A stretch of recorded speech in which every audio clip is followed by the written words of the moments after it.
The New Mutants movie is headed for theaters, both traditional and drive-in, tomorrow, Friday, August 28th. Based on Marvel Comics, the American horror film in the superhero genre is being presented by 20th Century Studios in association with Marvel Entertainment, directed and written by Josh Boone. The film features an ensemble of young actors including Maisie Williams, Anya Taylor-Joy, Charlie Heaton, Alice Braga, Henry Zaga, and Blue Hunt. In the New Mutants, a group of 5 young mutants held in a secret facility fight to save themselves, and the question is, why are they being held captive and who is trying to destroy them? The movie is intended to be the last installment of the X-Men series and recently held a virtual press junket featuring the cast and crew of the New Mutants, describing their experience and take on the action-fueled film. Here are the highlights from the virtual press junket. We are going to tell you about our new movie, The New Mutants, in just 60 seconds. Ready? Go! I play Dani, a young mutant who wakes up in a sketchy medical facility run by Dr. Reyes. You're not alone, Dani. Dani meets the other young mutants being monitored there. Rahne, Illyana, Roberto. And Sam. Dr. Reyes wants to help them understand their new powers. So they have therapy sessions to discuss their haunted pasts. What if I just want to go home? Sam, you remember what happened. Yep, therapy. But then things get weird. And they discover that they can't leave. This isn't a hospital. It's a cage. As if being trapped in a creepy hospital isn't horrifying enough. They have to face their fear when a sinister force invades. They start to question Dr. Reyes' motives. You can leave when I say so. We're trapped in here with demons and you want us to stay trapped! It only gets worse from there. Do they get answers? Go see the New Mutants to find out. Get tickets now. Beyond the horror elements, this movie deals with these young mutants with burgeoning abilities, and they can be insecure and angsty and growing pains and all that. So, everything that young people deal with. So how do you think younger audiences will resonate with your characters? And did tapping back into your teenage self help with the creation of your character? Anya? Ooh, yeah. I mean, I think any opportunity to go back to teenagedom is not necessarily the most fun experience, but you definitely learn a lot about yourself afterwards. It's interesting because I think we all came into this knowing that whilst we were making a superhero movie, we weren't really making a superhero movie. We were making a film about people who were having a tough time understanding themselves and figuring out their place in the world. And so to make it a bit more cinematic, we added powers, but I do think any teenager that's going through, as you said, the growing pains, trying to understand where you fit in, you're no longer a child, but like, what is this weird adult world? I think they'll definitely connect with it. And then we have powers, which is really cool. So, Yeah. I would say too, is really made for teenagers who are outsiders, people who feel out of place, and who are going through a tough time in general. I sort of always say I make couch movies, which are like, when I was a teenager and I was really depressed, I'd have like a certain movie I'd pop on and go lay on the couch and make me feel better. Yeah. So it's like these kind of movies are those kind of movies where hopefully they'll be your friend. What was your movie? Oh, sorry, you go. No. That's embarrassing, and I'm not gonna. There are always movies with romance in them, or romantic comedies, or things like that. I'm not gonna admit to any of them. Anya, what were you gonna say? I was just gonna say that actually the setting really helped with that, because it did feel like we were kind of in a high school / college experience where we were all going to the same place every single day and then going back to like dorms.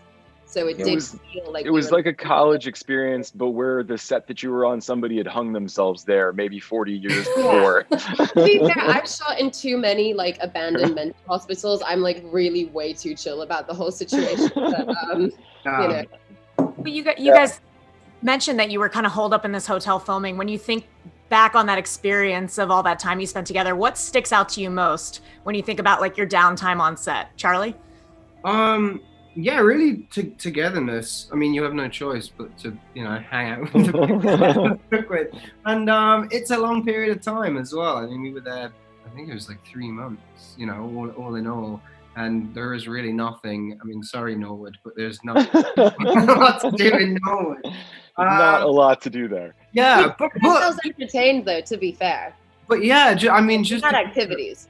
To go tie in with the film, it really made us bond, as people, like, and learn about each other like these characters do. So kind of, it was like life was meeting art in the same moment. This isn't a hospital. It's a cage.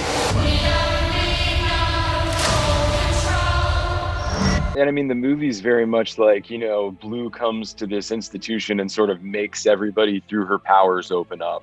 So I guess like that's sort of the same thing that happened when we made it and everybody became friends and all that. What did you guys do? Like, what was your favorite downtime activity? When we all got in the car when Charlie was driving the five of us, and last time Charlie drove the car. One time. I had just learned to drive. I literally just got my license. And he's British. You were driving along the side. I'd never driven at night before. You do all your lessons in the day, and we were driving back. I decided to take everyone to the cinema and try out my driving. And I was driving at night, and I was like, Henry, man, the lights of the car aren't on. The lights are on. I was like, I can't see anything. The storm started like just forming on top of us, like like Anya's limbo or something. I'm like, did I make up the fact that we went to see Baby Driver on the day No, that we went to drove watch us? Yeah. We went to watch a race movie, and then Charlie couldn't switch on the lights of his car. Yeah. You did great, babe. I did. You did great. You're very moral support, I feel like. Okay, I want to get to some questions from the press. The first one comes from Silas Lesnick from Movie Bill, and this one's directed at Blue. Is there anything that you have continued to learn or come to realize about your character during this longer than usual period from production to release? Yeah, I think that's actually really weird because I feel like I did realize a lot of things about Dani, about my character, like after filming. I definitely realized how close I was to her as just a person, which I think I kind of didn't really realize that while I was filming. And then when I left and I was able to look back at it and think about Dani and think about playing Dani, I like suddenly it all like came to me and I was like, oh my God, me and Dani are really the same person. Like, which is kind of weird because I think usually you feel like you get to play a character. So I think it was very strange for me to play someone that was so much like me.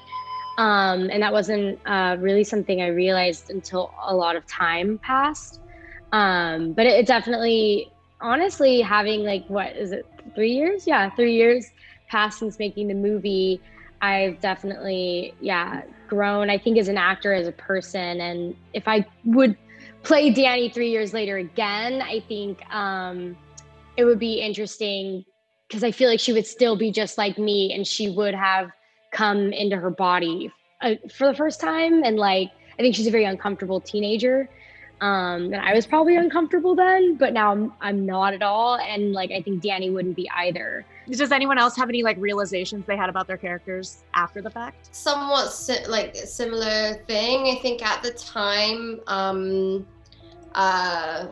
we were all a lot younger, and it's only 3 years, but I feel like at this time in our lives, like you just do change a lot. And at the time I was just like very uncomfortable. And like when I was playing Rahne, and like I have on the wig and like the tatty clothes, and like it made me feel like as an actor like very uncomfortable, and it's like hard to do your job right when you feel like unattractive or like whatever it is, like you can't get your ego out of the way, you know? Would anyone like to share their first time? Rahne? I was 13. I thought it was a dream. I just lost control. And I think for me, like looking back now, it's like actually that was all perfect. Like to feel that way and to feel uncomfortable in the clothes and the like, that's who she is. Like she isn't just born with like every ounce of confidence. And so, yeah, it was like something that I was really fighting at the time, but actually it like looking back, I'm like, wow, you're really like uncomfortable, but it works for the role, I guess.